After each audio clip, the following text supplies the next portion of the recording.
Olá, sejam todos muito bem-vindos. Mais um episódio do CoachCast. E dessa vez a convidada é autora deste livro aqui. Para quem está no YouTube, eis aqui o livro O Poder dos Times AAA. E ela chama Caroline, é Marcon ou Marcon? Marcon, né? Caroline, super prazer te receber aqui. Muito obrigado pela sua gentileza, né, em participar do CoachCast. Prazer é meu, Sérgio. Ah, que legal. Se apresenta aí para os nossos ouvintes e para quem está nos vendo também. Vamos lá, eu sou, como o Sérgio comentou, a autora desse livro, Poder dos Times AAA ou AAA, que foi lançado em 2022. Eu também sou coach executiva, consultora organizacional, e trabalho há mais de 20 anos nessa área de desenvolvimento de pessoas, transformação cultural, formação de times de alta performance. Então, eu sou uma grande entusiasta e apaixonada por desenvolvimento humano. Que maravilha! Agora, conta um pouquinho da sua trajetória desses 20 anos, né? Você resolveu ser coach executiva quando? De onde você vem? Como é que foi essa trajetória profissional? Boa! Essa história, ela me trouxe uma grande lição, Sérgio, que é nunca ignore os sinais. Porque eu acho que ninguém nasce querendo ser coach, né? A gente, principalmente da nossa idade, a gente não sabia nem que isso existia, o que era. Isso é uma coisa que a gente descobre à medida que o tempo passa, né? E nos mostra lições. Mas eu sou de uma cidade muito pequena, no interior de Santa Catarina. Eu nasci em Xanxerê, uma cidadezinha de hoje 50 mil habitantes. A cara de surpresa dele. Nossa, porque eu sou de Passo Fundo, é ali pertinho, 200 quilômetros de Xanxerê, tinha uma piadinha até. Aqui, viu só? Então, eu nasci lá e quando eu tinha uns 10 anos eu já comecei a me inquietar, né? Na época não tinha internet, eu queria descobrir mais coisas do mundo, eu queria, enfim, ter contato com outras experiências e eu inventei um emprego para mim. Então, aos 10 anos eu comecei a trabalhar nos Correios, que para mim era o centro de inovação daquela cidade, porque era onde chegavam as notícias, as revistas, né? Chegavam primeiro lá. Então, eu fiquei amiga da gerente do Correio e eu era uma pequena Dora. Você lembra da Central do Brasil, onde a Fernanda Montenegro escrevia cartas? Lembro. Então, os Correios, na época, tinham uma pequena salinha onde as pessoas não alfabetizadas iam e você ajudava a escrever as correspondências. Uhum. E eu fazia esse trabalho, né? Com 10 anos já sabia escrever direitinho, mas eu não me contentava só em escrever as cartas. Eu queria saber a história. Então, a senhora quer escrever para o seu ex-marido, ele sumiu tem 20 anos, foi para São Paulo, nunca mais voltou. E aí elas me contavam o que eu deveria escrever na carta, né? Mas eu ia perguntando, e eu lembro de uma que eu perguntei assim, ok, ele sumiu há 20 anos, mas me conta uma coisa, o que foi que a senhora fez? Ela me olhou assim, né? Uma criança perguntando. Não, porque ninguém some assim, alguma senhora aprontou, a senhora tem que pedir desculpa. Então, nessa época, eu tinha um gosto muito grande pelo trabalho, eu admito que sou realmente uma apaixonada por esse trabalho de ajudar pessoas e tudo mais, e também, de alguma forma, eu já fazia meio que um coaching ali. E a minha trajetória nos Correios durou quase um ano, até que chegou uma denúncia de trabalho infantil, e eu tive que sumir dos Correios. Então, depois disso, comecei a dar aulinhas de inglês para crianças, eu fazia inglês desde os 7, então com 12 eu já dava as minhas aulinhas, e com 15 mudei para Florianópolis, com uma missão colocada pelo meu pai, que não queria que eu saísse do interior, que eu só iria para Florianópolis se fosse para fazer, assim, 2 cursos, que não, né, uma coisa muito diferente do que teria ali, se fosse passar na Federal, porque senão eu deveria ficar, ok. Então, fui fazer Direito na Federal, e administração na estadual de Santa Catarina, que era o meu passe, né, para a cidade. Então, aos 15 anos, fui para fazer cursinho e tal, com 17 já entrei na faculdade, e descobri que direito realmente era uma coisa muito mais para agradar a família, mas o que eu gostava mesmo era essa vida de trabalhar com negócios, né, mais da área da administração. E quando eu me formei, eu entrei num programa de trainees, fiz vários na época, era final de 2001, então todo mundo queria ser trainee, né? Era moda naquele momento. principalmente em telecom, que era uma coisa também que estava se privatizando, a gente tinha aquele boom das teles, a internet chegando, então tinha muita novidade associada a esse campo. Então, me mudei para Brasília e fui ser trainee da área de pessoas da Brasil Telecom, que depois virou Oi, e fiquei 5 anos nessa primeira experiência, onde eu fiz também mestrado em psicologia organizacional. Aí eu já comecei a focar um pouco mais, e um trabalho com a ONU, que foi, assim, para mim, uma grande escola de gestão da mudança, de experiência de transformação cultural. O que a gente fazia? A gente tinha um grupo, né, a União Internacional de Telecom é o braço da ONU que cuida do desenvolvimento de telecom no mundo, então ela faz parceria com essas grandes empresas, e nós tínhamos uma história bem interessante de privatização para contar, e eu, na época, como trainee, falava inglês, espanhol, fluente, então eu conseguia representar a empresa em alguns fóruns, dando uma palestrinha, alguma coisa assim, mas eu fui me apaixonando por aquele ambiente, por aquela novidade, e aí fiz essa consultoria, então, por 5 anos com a UIT. Mudei para São Paulo depois, em 2008, e trabalhei 10 anos na Korn Ferry, Hay Group, que era, na época, Hay Group, né, depois foi comprada, e 10 anos em consultoria internacional, que foi uma outra grande escola de trabalhar com as melhores empresas, aquelas empresas que a gente, né, admira, e conhecer por dentro como é que funciona essa gestão, quais são os problemas, quais são os insights que você, né, tira e consegue compartilhar em termos de desenvolvimento humano, de cultura, de práticas de gestão. E fiquei na Korn Ferry até 2016. Quando eu saí, resolvi empreender. Então, hoje eu tenho uma empresa de consultoria, que chama Marcon, é meu nome. Tenho vários clientes grandes, importantes, que vêm comigo aí de uma jornada longa. E o ano passado comecei a minha carreira também como escritora. Então, esse é um pouco da história até aqui. E eu cheguei até você, né, Caroline, através de um artigo que eu estava lendo, né, que eu te falei, e aí corri te encontrar no LinkedIn, e ela teve a gentileza, né, de responder rapidamente, porque eu achei fantástico esse livro, mas não só por isso, pela trajetória também, né, e olha essa história que fantástica, né, começar com 10 aninhos, hein, e depois o pessoal impedir de você de trabalhar, isso é terrível. É que era meio esquisito, né, eu acho, para eles, eu até entendo, né, mas para mim foi uma experiência linda, e tem uma história que eu não contei, mas que não cai na prova, como a gente fala, né, fui sorteada no show da Xuxa, porque eu fazia as cartinhas, e como eu tinha 10 anos, o tempo que sobrava, eu escrevia para concursos, e, né, minha remuneração era em selos, você imagina. Olha só. Então, tinha esse lado criança também, sabe, de querer aparecer no show da Xuxa, até que aconteceu. Então, foi uma história bonita, que acho que só me construiu como pessoa. E eu tenho uma experiência com o trabalho, que é uma experiência muito gratificante de construção, de aprendizado. Então, para mim, era trabalho / diversão. E o mais bonito é que depois, né, de muito trabalhar em empresas, com clientes, com coisas mais sérias, hoje eu consigo resgatar um pouco dessa leveza do trabalho. Então, hoje eu consigo trabalhar e me divertir como eu gosto de fazer. Que coisa boa, que coisa boa. Agora, eu quero que você conte também para os nossos ouvintes aqui e para aqueles que nos assistem, né, sobre o prefácio do livro, né? Conta um pouquinho, assim, de como foi ter contato. Para quem não conhece, ainda vá pesquisar também esse rapaz, que ela vai falar o nome aqui. Esse, na verdade, rapaz não, esse senhor já, esse senhor que traz tanto, é muito legal. Chamado Richard Barrett. Richard Barrett é hoje considerado o novo Maslow, né? Eu ouvi isso da esposa dele, da Krista, quando nós estávamos juntos, quando nós nos conhecemos em 2017 na Itália, e ela trouxe ele fez aquela cara de não exagera, mas de verdade eu concordo com ela. Tem muita gente que trata o Richard assim, porque o que ele fez, na verdade, foi melhorar o estudo excelente do Maslow, que traz para a gente ali a hierarquia das necessidades humanas, uma compreensão muito profunda sobre motivação.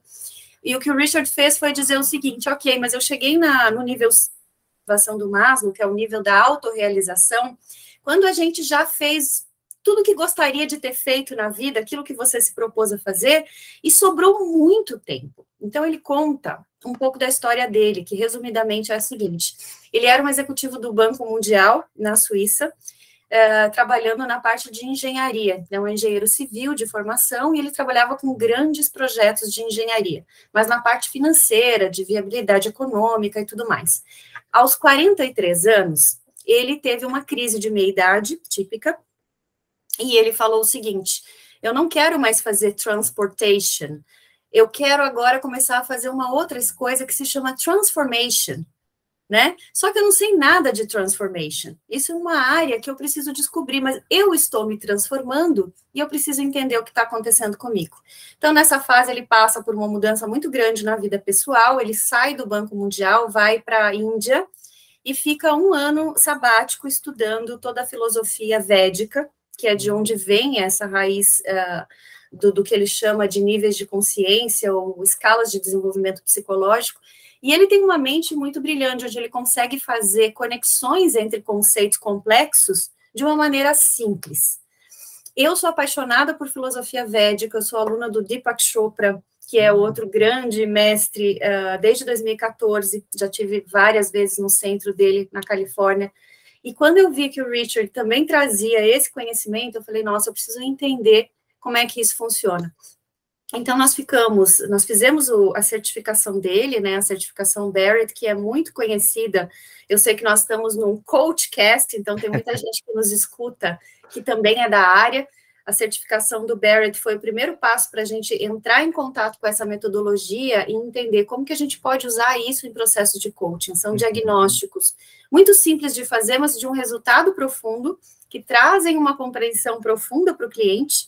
E eu comecei por aí, fazendo a certificação, depois fui conhecê-lo na Itália, passamos uma semana de autodesenvolvimento, onde a gente vai realmente, ele se propõe, né, a ir do ego para a alma. E o Richard fala em alma, em assuntos de espiritualidade com tanta naturalidade que me encanta.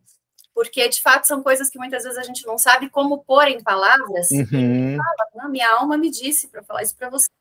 Aqui estou, né, fazendo o trabalho. Então, foi uma experiência muito boa. Depois disso, a gente faz parte de um grupo com ele, de coaches que se encontram online. Ele teve um trabalho bonito na pandemia, que foi de unir um grupo de pessoas. Gente, olha, ninguém sabe exatamente o que está acontecendo, mas vamos tratar aqui no nosso grupo de como é que a gente pode se ajudar, como é que a gente pode aprender com tudo isso. E, então, a gente tem um contato próximo com ele. E quando a gente resolveu colocar todo esse conhecimento no livro, que foi também em 2020, então começou a pandemia, e eu falei para o Paul, que é o coautor comigo, meu sócio de trabalho, olha, a gente não vai ter outra oportunidade em lockdown, né, de fazer tanta coisa em casa, então vamos aproveitar essa oportunidade de fazer desse limão uma limonada. E ele topou o desafio. A gente conversou com o Richard, que foi assim, entre outras pessoas muito generosas que nos ajudaram. Então, ele não só escreveu o prefácio, como ele nos atendeu, deu várias dicas de como ele achava que a gente poderia estruturar melhor essa parte, principalmente a parte final do livro, que é a parte de desenvolvimento humano, transformação pessoal. E é uma das pessoas que talvez mais nos ensine. A gente tem sorte, realmente, de ter muita gente boa no caminho, sabe? Por isso nasceu o livro, é muito mais para a gente colocar essas pessoas, esse conhecimento à disposição de mais consultores, de mais coaches, de executivos, de empreendedores que queiram fazer esse trabalho também de crescimento do seu negócio e o seu crescimento pessoal. Que então, bárbaro isso aí. Richard. Ah, que bárbaro isso. O Paul não fica no Brasil? Fica sim. Ah, ele fica no Brasil também? Ele viaja bastante, mas tem residência em São Paulo também. Ah, legal. Ele está há 15 anos em São Paulo. Ah, legal. Ele é americano? O Paul é irlandês. Ah, irlandês. Ele chegou no Brasil pela primeira vez em 2007 para fazer um projeto muito emblemático, que foi quando o ABN comprou o Unibanco.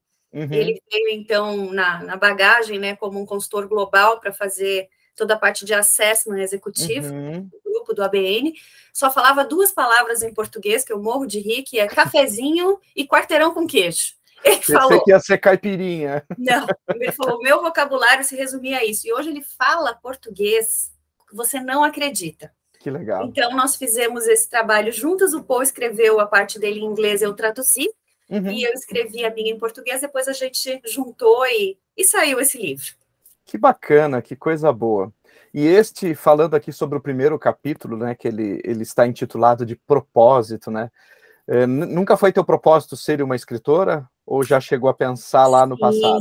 Sim. Olha, desde que eu escrevia cartinhas aos 10 anos, eu tenho uma paixão por essa coisa da escrita, da leitura. Eu já sonhei em ser jornalista, mas, enfim, acabei indo por outro caminho, mas sempre sabia que um dia eu iria escrever um livro. Só que antes de escrever um livro, eu tinha que ter uma boa história para contar. Então, eu diria assim, eu fiz um caminho que foi de o que eu vou poder compartilhar, o que eu tenho de mais precioso, ou mais útil até para as pessoas. E nesse momento, em 2022, eu me senti preparada para lançar, falando, acho que agora a gente tem realmente uma história para contar que faz sentido para o outro, né? Porque o livro é isso, é um ato de serviço, né? Um ato de você compartilhar coisas que você sabe que vão ajudar outras pessoas. E o que eu descobri nessa jornada, Sérgio, é que, de verdade, para escrever um livro, que você precisa, principalmente, conhecer, ter no teu meio pessoas interessantes que possam compartilhar. Porque o que a gente fez foi muito uma costura de cases, né, de empresas como Volkswagen, Cargill, Unilever, que é essa do primeiro capítulo que fala de propósito, o Grupo Três Corações, Unimed. Então, a gente juntou histórias, CIA, que a gente conhece bem, são clientes, pessoas que a gente tem um contato próximo, mas você conhecendo pessoas que te alimentem e sejam generosas o suficiente para querer dividir esse conhecimento, que é um pouco do que você faz com o teu podcast. A gente coloca isso à disposição. Então, hoje eu já vejo escrever um livro, não é tanto sobre mim, mas informações úteis, histórias que possam ajudar os outros. E isso, às vezes, vem das conexões que a gente faz na vida. É verdade, justamente esse primeiro capítulo fala sobre isso, né? Criando uma conexão verdadeira no ambiente de trabalho também, né? Que ela se estende para o nosso ambiente externo, né? E é tão satisfatório, Caroline, que a gente tenha essa visão, né? E de ver as pessoas que se doam assim para os outros. Eu acho fantástico isso aí.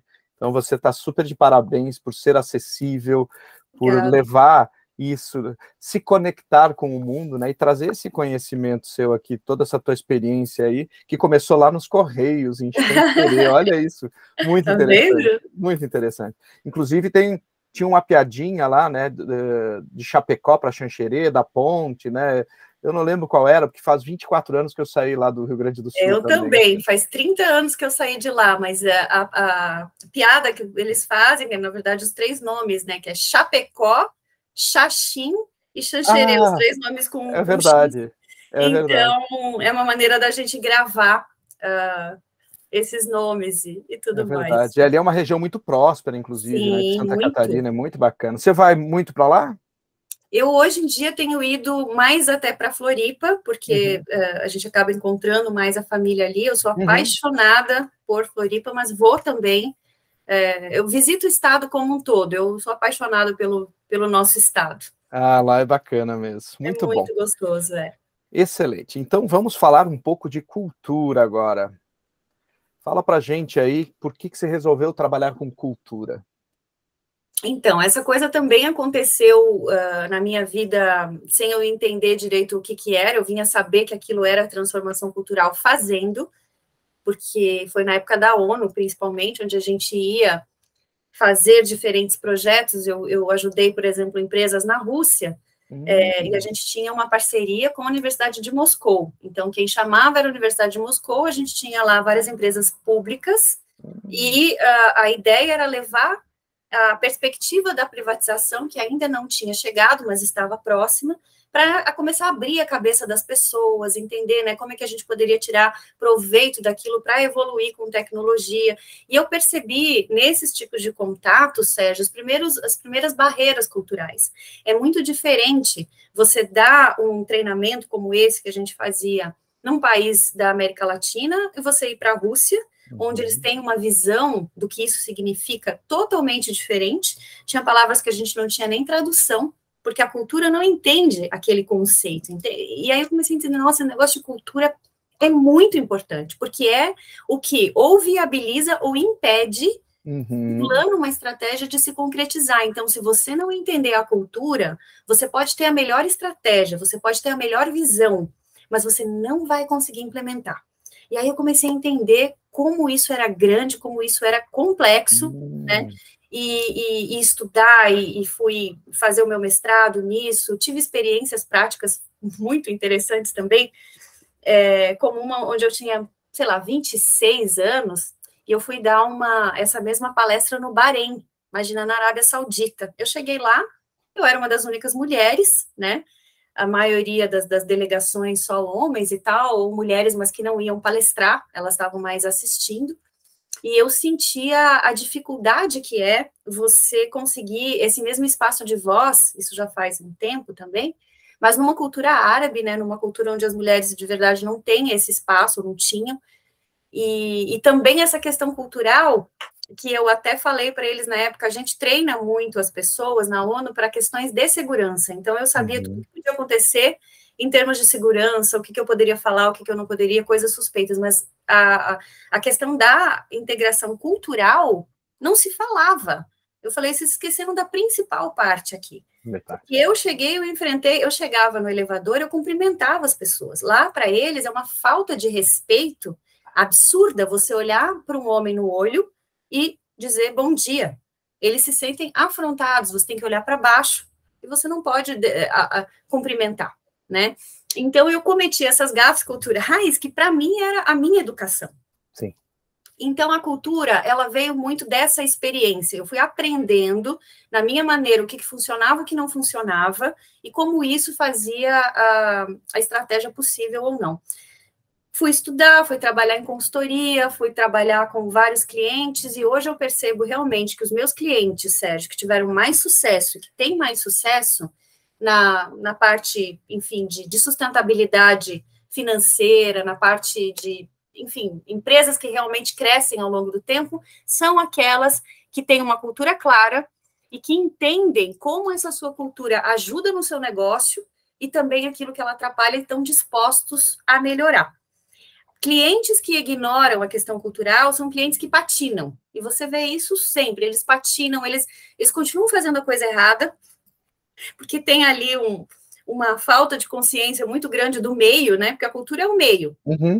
Poxa, onde você quer chegar, você tem os recursos, mas quem implementa são as pessoas. A interação entre as pessoas é o que faz a cultura se manifestar. Então, se você não entende essa parte, meu Deus do céu, você não vai conseguir chegar. Então, no livro, a gente tem um capítulo onde a gente conta casos bem-sucedidos e casos mal-sucedidos. E aí você percebe o que fez a diferença. Então, a gente fala, basicamente, da importância de ter uma alta liderança próxima, consciente, sabendo qual é o seu papel, tendo consciência do impacto que gera na empresa. Por quê, Sérgio? Porque na maioria das vezes, quando não funciona, o problema está na alta liderança. Eles é que fazem, dão as mensagens, por exemplo, contraditórias, né? Que é você falar uma coisa e fazer outra, encher de comunicação sobre um movimento de transformação, ou seja, você gera uma expectativa em toda a empresa e você não consegue sustentar porque você não está preparado para mudar. Isso são coisas básicas, mas que acontecem todos os dias nas empresas. Então, enquanto a gente não tem uma alta liderança comprometida e dizendo nós vamos ser o exemplo do que a gente quer construir, é aquela história de Gandhi, né? Seja o exemplo do que você quer ver no mundo, não vai para frente. Muito bom, perfeito. E hoje, Carolina, a gente tem muito essa questão do resultado a qualquer preço para muitas empresas, né? E essa cultura, juntando aqui com a questão da alma da liderança, como ter resultado com alma na liderança? Esse ter resultado com alma, para mim, é o que sustenta resultado ao longo do tempo. É o que faz com que empresas como uma Unilever, por exemplo, dure o tempo que está durando, uma Cargill, que é a maior empresa hoje familiar do mundo, né, de origem familiar, tem 150 anos, enfim. São empresas que estão calcadas em algo que é mais perene do que só uma trend do momento, do que só uma... Então, são empresas que têm um conjunto de valores que sobrevive, né? A alma, ela tem a ver com isso. O que que nos diferencia? Qual é a nossa essência? Então, é muito complicado você falar de uma empresa que se mantém dessa maneira e que não tem um propósito claro, que não seja só ganhar dinheiro. É lógico que ganhar dinheiro é importante e a gente trabalha para fazer os nossos clientes ganharem cada vez mais dinheiro, né? Que fique muito claro. Mas não pode ser só isso e não pode ser a qualquer custo. Assim, tem que ser de uma maneira que realmente se sustente. Então, a alma é um conjunto de princípios que vem na frente, que são inegociáveis, e é você ter líderes comprometidos em viver de acordo com aqueles princípios, que muitas vezes não é fácil. Eu vou te dar um exemplo que as pessoas vão reconhecer. Quantas vezes a gente tem no nosso time uma pessoa que entrega ou supera em termos de resultado, é um excelente entregador, mas que tem comportamentos tão nocivos, né, que você diz, a pessoa não tem valores, ela é um trator, ela passa por cima, mas é o que melhor entrega. E aí, quantos têm coragem de demitir aquela pessoa, de tirar aquela pessoa do time? Poucos, porque muitas vezes é aquela pessoa que faz o número.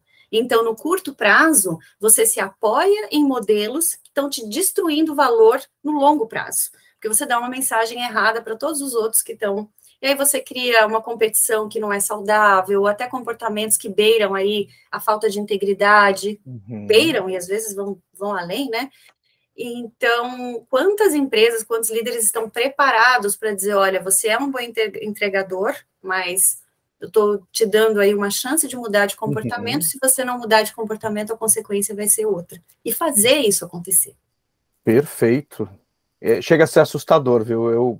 Esse mês eu já tive 3 casos assim de relatos de líderes que estão passando em coaching comigo, de histórias que contaram em empresas que trabalharam e tanto na empresa que estão hoje ainda, que tem esse tipo de comportamento e é feito vista grossa pela alta gestão, e acontece que provavelmente no futuro, né, esse imediatismo não vai ser coisa boa não, nessa cultura, digamos assim, muito selvagem, né? Uma hora a conta chega, uma hora... E veja o caso Americanas. Sim, isso mesmo. Agora já estou vendo aqui algumas chargezinhas explicando isso de forma bem pejorativa. Pegou mal, né? Pegou mal. Não ficou legal. Ainda mais para eles, né? Porque aquela turma é muito boa e sempre foi muito boa de custos, né? Que é incrível, né? Tem no livro lá O Sonho Grande, fala isso, né? Que eles se pautaram, toda a estratégia deles sempre foi de... tem um custo bem enxuto em tudo e trabalhe muito, né? E agora a gente vê isso aí, poxa, alguns anos esse déficit lá foi esquisito, mas tudo bem. Tomara que saiam disso, né? Porque, afinal de contas, quem está para baixo não tem culpa, né?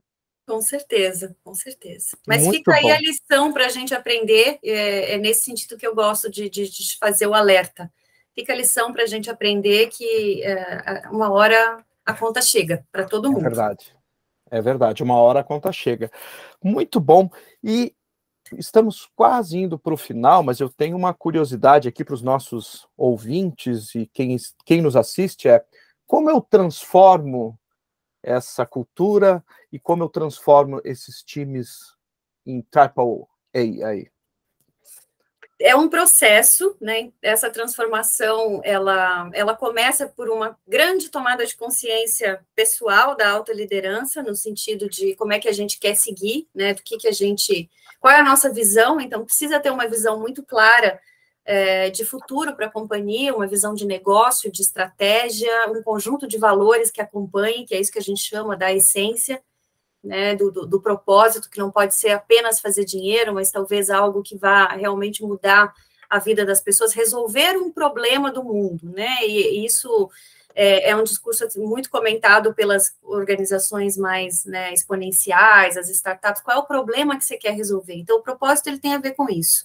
Como que a existência dessa empresa, ela resolve um problema de muita gente. Então, quando você tem esse conjunto de valores claros e você se compromete com um processo que tem na sua essência a exemplaridade, é você fazer o trabalho e ter um processo que consiga cascatear esse trabalho para o resto da organização, Ela acontece, não é uma coisa rápida, então pode colocar aí na sua melhor perspectiva 2 a 3 anos para uma cultura de uma organização se transformar, com um trabalho muito estruturado, muito disciplinado e com a repetição de comunicação e de rituais. Então, a cultura, ela se constrói por meio de uma comunicação constante, repetida, não é falar uma vez, é a gente realmente fazer daquilo, né, quase que um mantra ali, onde as pessoas...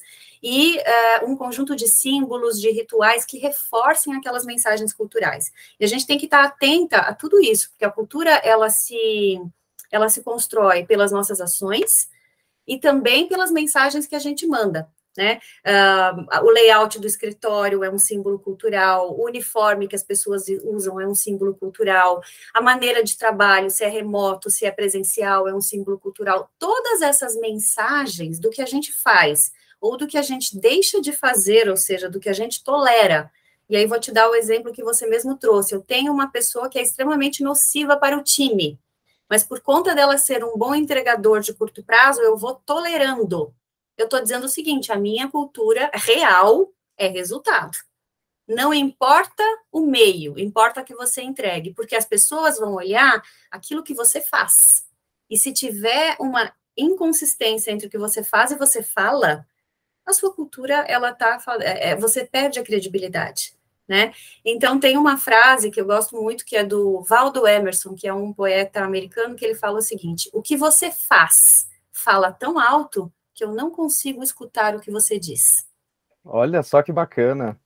Aproveitando, então, foi muito muito boa essa explicação aí, né, de como transformar a cultura. Eu queria que você falasse aí qual o seu livro de cabeceira, se é que você tem um, ou se não, uma indicação de algum livro para os nossos ouvintes. Eu tenho um livro de cabeceira que me acompanha há mais de 20 anos, que é um livro de desenvolvimento pessoal, que é As 7 Leis Espirituais do Sucesso, do Deepak Chopra, que é um livro que, toda vez que eu leio, eu capturo alguma informação importante, né? Então, é escrito de uma maneira simples, mas os conhecimentos são muito profundos. E o grande desafio, Sérgio, é tirar o livro do papel para a vida. Então, essa é uma jornada que eu tenho feito aí há muito tempo. Muito bom. Até estava olhando para o lado aqui na minha estante, né? Vendo onde é que está o meu. Eu tenho ele aqui, junto com outro, que são os 4 compromissos. Eu não sei se você... Adoro esse livro, do Miguel Ruiz. Eles dois juntos, isso, Miguel Ruiz. Eles dois juntos são fantásticos. Os 4 compromissos é também um livro que eu acho que todo mundo deveria ler. É verdade, porque é pequenininho, né? Seja impecável com a sua palavra. Isso. Não leve nada para o lado pessoal. Não faça suposições. Pergunte. E sempre dê o seu melhor. Olha só que perfeito. Compromisso. E sabe, Sérgio, que eu uso muito isso. Tem horas que, assim, você está numa enrascada, você diz, meu Deus, o que eu faço? Aí começa a lembrar. E principalmente essa questão do não leve para o pessoal, né? Porque às vezes a gente sofre por coisas que... então, eu acho que essa casadinha aí... Que legal. Dos 2 livros... ajuda muita gente. Que bacana. E aproveitando, eu vou deixar o link aqui para quem quiser comprar O Poder dos Times AAA, né? Aqui na descrição desse episódio. E você tem um site para as pessoas te encontrar? Como as pessoas se conectam contigo? Instagram, LinkedIn, qual a sua rede mais ativa? Sim, a minha rede mais ativa hoje é o Instagram. Então, as pessoas me encontram pelo @CarolineEMarcon. Eu produzo algum conteúdo no LinkedIn, mas é mais frequente no Instagram, porque eu acho que a plataforma te dá mais opções, é mais versátil para isso, e acabei me acostumando mais. Eu também tenho um site da minha empresa, que é o www.marconlc, de Leadership Consulting, né? Então ficou assim, marconlc.com, que é o site da minha consultoria. É .com só, né?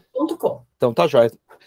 Todas essas informações estarão aqui no descritivo desse episódio.